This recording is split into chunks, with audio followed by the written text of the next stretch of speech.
हेर्नु है साथीहरु, हाम्रो फुल कस्तो मजाले फुलेको छ। अनि यहाँ मम्मी हुनुहुन्छ। के गर्नु हुँदैछ मम्मी? यो प्रुनिङ गरेको नि, अनि कोही कोही चाहिँ यस्तो कटिङले सर्छ कि भनेर मैले यो सार्ने कोसिस गर्दैछु। यो महँगो बिरुवा हो नि त, बिरुवा किन्दा नि महँगो पर्छ। अनि यो फुलिसकेको भागलाई चाहिँ अनि यस्तो गरेर एटलिस्ट यस्तो गरेर प्रुनिङ गरिदियो भने दामी फुल्छ कि यो सबै हाँगै पछि आँक्नै पछि।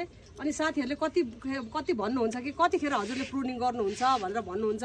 यो फुलको सबै यो फुलहरू झरिसक्यो भने चाहिँ हजुरले माथिबाट यसरी सफ्ट प्रुनिङ गर्नुहोस् है त, हार्ड प्रुनिङ होइन, सफ्ट प्रुनिङ गर्नुहोस्। अब हार्ड यस्तो दामीलाई चाहिँ कसले हार्ड प्रुनिङ गर्छ त होइन साथीहरू। नफुलेको भाग मात्रै मैले यसरी प्रुनिङ गर्दैछु है त। अनि हेर्नुहोस् त, यो अरू त फुल्ने त फुलिरहेको छ। अनि अब यो फुलिरहेको फुललाई चाहिँ अब झऱ्यो भने चाहिँ फेरि प्रुनिङ गरौँला होइन साथीहरू। त्यस्तै गर्नुहोस्। यसलाई कहिले यसको प्रुनिङ गर्ने बेला हो, कहिले के हो भनेर चाहिँ हजुरहरूले टेन्सन नगर्नुहोस्। हामीलाई यो बोट बिरुवाले सिकाउँछ कि सुरुमा त धेरै बोट बिरुवा मर्छ नि साथीहरू, मेरो पनि मरेको थियो।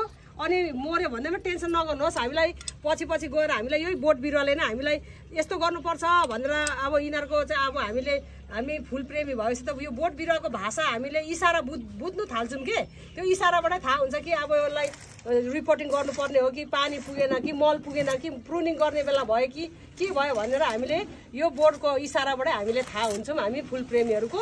अनि हामीले यो बोटको इसारा थाहा पायो भने चाहिँ हामीहरूको बिरुवा चाहिँ एकदम हेल्दी भएर दामी भएर आउनेछ। त्यस्तै गर्नुपर्छ है त साथीहरू सबैले नै। तर फुल मर्यो भनेर हजुरले टेन्सन नगर्नुहोस्।